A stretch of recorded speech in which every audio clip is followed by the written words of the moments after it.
तो चलिए हमारा सवाल यहाँ पे हार्मोन क्या है, पादप हार्मोन के नाम लिखें। आंसर पढ़ेंगे। पौधों एवं जंतुओं के शरीर में होने वाले जैविक क्रियाओं के बीच समन्वय स्थापित करने वाले रासायनिक पदार्थ पादप हार्मोन कहलाते हैं। ठीक है, हार्मोन क्या है या पादप हार्मोन का नाम लिखें। ठीक है, तो पौधों एवं जंतुओं के शरीर में होने वाले, पौधों के भी और जंतुओं के शरीर में होने वाले जैविक क्रियाओं के बीच समन्वय स्थापित करने वाले रासायनिक पदार्थ हार्मोन कहलाते हैं। जो रासायनिक पदार्थ होते हैं पौधों और जंतुओं में जो कि जैविक क्रियाओं के बीच समन्वय स्थापित करता है, ठीक है, उस रासायनिक पदार्थ को क्या बोलते हैं, हार्मोन कहते हैं। ऑक्सीजन तथा जिब्रेलिन दो पादप हार्मोन, पादप हार्मोन का नाम बोला तो दो आप लिख सकते हैं, ऑक्सीजन, जिब्रेलिन, साइटोकाइनिन भी आप लिख सकते हो यहाँ पे। अगला प्रश्न ये था कि रेलवे सिग्नल में लाल रंग के प्रकाश का उपयोग क्यों किया जाता है। रेलवे सिग्नल में लाल रंग के प्रकाश का उपयोग क्यों किया जाता है, तो देखिए इसका आंसर क्या होता है कि रेलवे सिग्नल में लाल रंग का प्रकाश का उपयोग किया जाता है क्योंकि लाल रंग का तरंगदैर्घ्य जो है अन्य रंगों की तुलना में सबसे अधिक होती है। इसलिए रेलवे सिग्नल में लाल रंगों का प्रकाश उपयोग किया जाता है क्योंकि लाल रंग का जो तरंगदैर्घ्य होता है, जो वेवलेंथ होता है, अन्य रंगों की तुलना में सबसे अधिक होने के कारण जो लाल रंग का और प्रयोग किया है और इसका विचलन भी सबसे कम होता है। तो लाल रंग का तरंगदैर्घ्य अधिक होता है तथा इस रंग का विचलन सबसे कम होता है, जिसके कारण धुंध या कोहरा में भी लाल रंग साफ साफ दिखाई पड़ता है। अगर धुंध भी अगर आ जाए, कुहासा भी लग जाए, कोहरा भी लग जाता है तो भी लाल रंग आसानी से दिख पाता है। उम्मीद करता हूं कि आपको समझ में आ गया होगा। अगला प्रश्न है, आदर्श ईंधन क्या है। आदर्श ईंधन क्या है, इसकी दो विशेषताएं लिखें। ठीक है, तो उत्तर पढ़ेंगे। वैसे ईंधन जिसका ऊष्मीय मान अधिक होता है। वैसे ईंधन जिसका ऊष्मीय मान जो है अधिक हो, जिसमें धुआं का उत्सर्जन ना हो, जो हानिकारक गैसों का उत्सर्जन ना करता हो, आदर्श ईंधन कहलाता है। ठीक है, तो आदर्श मतलब बोलते हैं ना एक आदर्श स्टूडेंट, मतलब कि सब कुछ एकदम डिसिप्लिन के साथ होना। तो ईंधन में भी डिसिप्लिन के साथ होता है। मतलब वैसा ईंधन जिसका ऊष्मीय मान हीट हो, मतलब एकदम अच्छा हीट देने वाला हो, उसमें काफी अच्छा हो, बेहतर हो। धुआं का उत्सर्जन ना हो, मतलब ज्यादा धुआं का ना हो, धुआं का उत्सर्जन ना हो, हानिकारक गैस उससे ना निकलता हो, हानिकारक गैसों का उत्सर्जन नहीं होता हो, आदर्श ईंधन कहलाता है। अब बोला दो विशेषताएं, तो देखिए इनकी दो विशेषताएं यहाँ पे मैं लिखा हूं कि इनकी निम्नलिखित विशेषताएं हैं दो, जो जलने पर अधिक ऊष्मा निर्युक्त करता है। यानी कि जब आदर्श ईंधन का आप उपयोग करोगे और उसे जब जलाओगे तो उससे अधिक ऊष्मा मतलब हीट जो है बहुत अधिक निकलेगा, जो अधिक धुआं उत्पन्न ना करता है ना। आदर्श ईंधन का ये पहचान है कि जो अधिक धुआं उत्सर्जन ना करता है, जो कम ही धुआं उत्सर्जन करके अच्छा खासा ऊष्मा हमको देता है, उस ईंधन को बोलेंगे आदर्श ईंधन। उम्मीद है कि ये सवाल आपको याद हो गया होगा। आप अपने कॉपी पर जरूर नोट कर लीजिए। अगला प्रश्न यहाँ पे ये देखें, साधारण नमक के उपयोग को लिखें। साधारण नमक के उपयोग लिखें, यानी कि साधारण नमक का उपयोग कहाँ क्या आता है उसके बारे में लिखना है। तो यहाँ पे देखिए, पहला यहाँ पे लिखेंगे साधारण नमक के उपयोग निम्नलिखित है।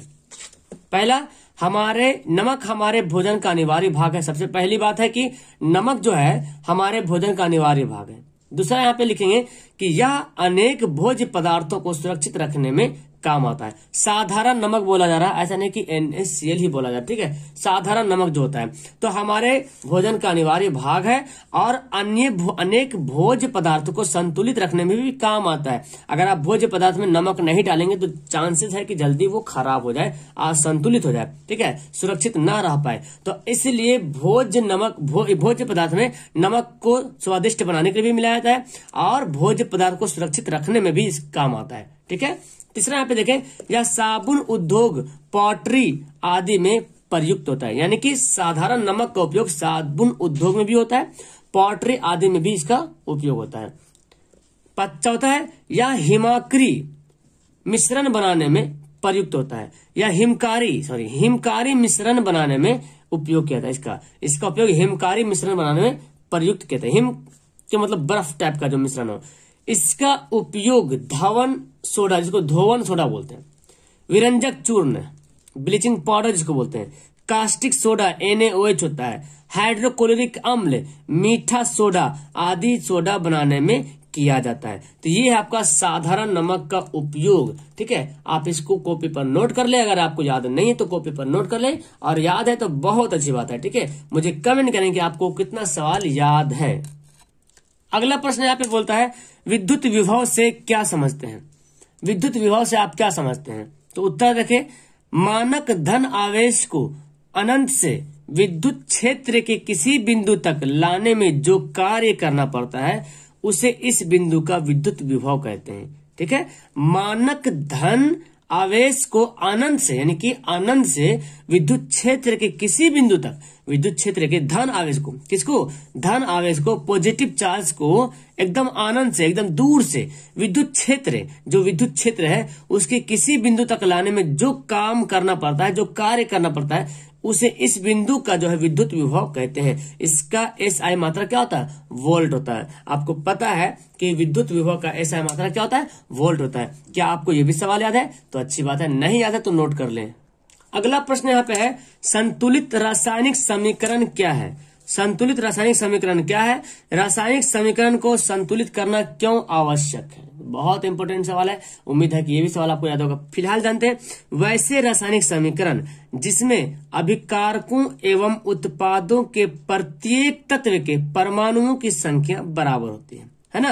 यानी कि वैसी रासायनिक समीकरण जिसमें अभिकारक, यानी कि जो रासायनिक समीकरण बनता है तो दाएं बाएं तरफ अभिकारक और उसके बाद फिर प्रतिफल बनता है। तो अभिकारकों एवं उत्पादों के प्रत्येक तत्व के परमाणुओं की संख्या समान होती है, उसको बोलेंगे संतुलित रासायनिक समीकरण। आगे यहाँ पे देखिए क्या बोलता है जी, यहाँ पे ध्यान देंगे। आगे बोलता है कि द्रव्यमान संरक्षण नियम के अनुसार रासायनिक अभिक्रियाओं में अभिकारकों एवं उत्पादों के द्रव्यमान समान होते हैं। यानी कि द्रव्यमान संरक्षण के अनुसार अगर अभिकारक और प्रतिफल, इधर क्या है? इधर है प्रतिफल, इधर है अभिकारक, अभिकारक जाके प्रतिफल बनता है। तो एक तो हम जानते हैं कि दो अभिकारकों और प्रतिफलों, अभिकारकों और प्रतिफल बोले तो उत्पादों के प्रत्येक तत्व के परमाणु की संख्या समान होती है, तो उसको हम लोग बोलते हैं संतुलित समीकरण। ठीक है, और अगर द्रव्यमान संरक्षण के नियम के अनुसार अगर जाएंगे तो आपको यह पता चलेगा कि अभिकारकों और प्रतिफलों यानी कि उत्पादों के द्रव्यमान संख्या समान होते हैं। बात वही, द्रव्यमान संख्या इसके हिसाब से, या द्रव्यमान संख्या समान हो या तो फिर परमाणु संख्या समान हो। इसलिए अभिकारकों एवं उत्पादों के द्रव्यमान को समान करने के लिए समीकरण को संतुलित करना आवश्यक है। यानी कि द्रव्यमान संख्या को समान करने के लिए या तो फिर उनके परमाणु की संख्या को समान करने के लिए समीकरण को संतुलित किया जाता है। उम्मीद है कि आपको इस सवाल का जवाब जो है आपको अच्छे तरीके से समझ में आ गया होगा। आप अपने कॉपी पर इसको नोट कर लें। अगला प्रश्न ये है कि उत्तल लेंस को अभिसारी लेंस क्यों कहा जाता है? उत्तल लेंस को अभिसारी लेंस क्यों कहा जाता है? तो इसका उत्तर देखें कि उत्तल लेंस उससे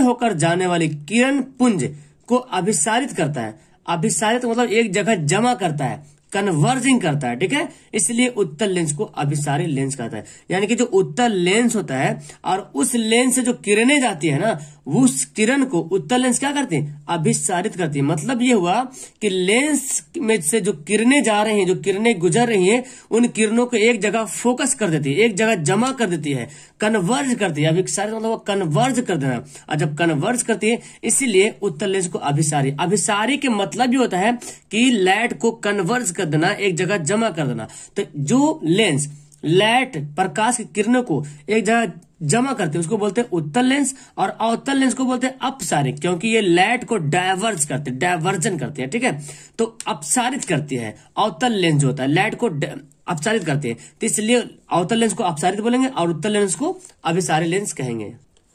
अगला सवाल ये देखें, विरंजक चूर्ण के दो उपयोग लिखें। विरंजक चूर्ण के दो उपयोग लिखें। तो आप लिखेंगे विरंजक चूर्ण के दो उपयोग निम्नलिखित है। पहले लिखेंगे इसका उपयोग कागज एवं कपड़ों के विरंजक के लिए किया जाता है। विरंजक चूर्ण जिसको ब्लीचिंग पाउडर कहा जाता है। ठीक है, तो विरंजक चूर्ण का उपयोग कहाँ किया जाता है? कागज और कपड़ों को विरंजित करने मतलब रंगने में, कागज और कपड़ों को विरंजित करने में किया जाता है।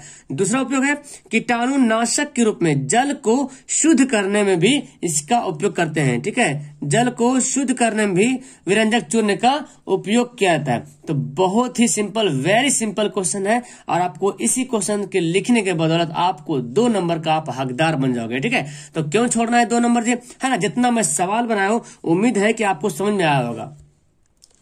अगला सवाल यहाँ पे है, किण्वन क्या है, इसका क्या उपयोग है। तो समझना है किण्वन क्या है, इसका उपयोग क्या है। पायरुवेट ऑक्सीजन की अनुपस्थिति में, कौन, पायरुवेट ऑक्सीजन की अनुपस्थिति में इथेनॉल एवं कार्बन डाइऑक्साइड में परिवर्तित हो जाता है। कौन, पायरुवेट क्या होता है, ऑक्सीजन की अनुपस्थिति में, यानी कि जब ऑक्सीजन नहीं रहता, अनुपस्थिति मतलब जब नहीं रहता है ऑक्सीजन, तो पायरुवेट जो है इथेनॉल, ठीक है, एवं कार्बन डाइऑक्साइड में परिवर्तित हो जाता है, बदल जाता है।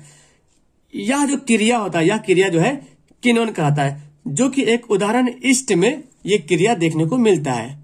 तो उम्मीद करता हूं आप लोगों से कि ये भी सवाल आपको याद हो गया होगा। अगर आपको याद नहीं हुआ तो सबसे पहले इसको आप कॉपी पर नोट कर लो, उसके बाद याद करने की कोशिश करो, बहुत अच्छे तरीके से आपको याद हो जाएगा।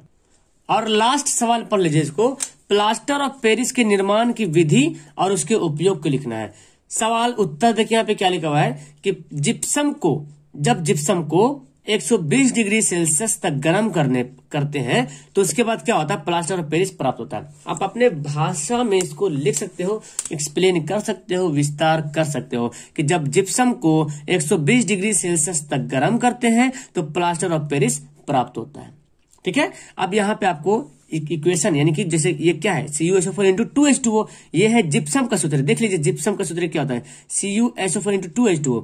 जब इसको गर्म किया तो CaSO4 इंटू 2H2O, जब गर्म किया तो CaSO4 इंटू H2O और प्लस 3H2O, ये आपका क्या बन गया, प्लास्टर ऑफ पेरिस बन गया। अब इसके उपयोग देख लेते हैं, इसका उपयोग क्या है। तो यहाँ पे देखें, इसका उपयोग पहला है कि प्लास्टर ऑफ पेरिस का उपयोग मूर्ति बनाने में किया जाता है, जो मूर्तियां बनती है उसमें प्लास्टर ऑफ पेरिस का उपयोग किया जाता है।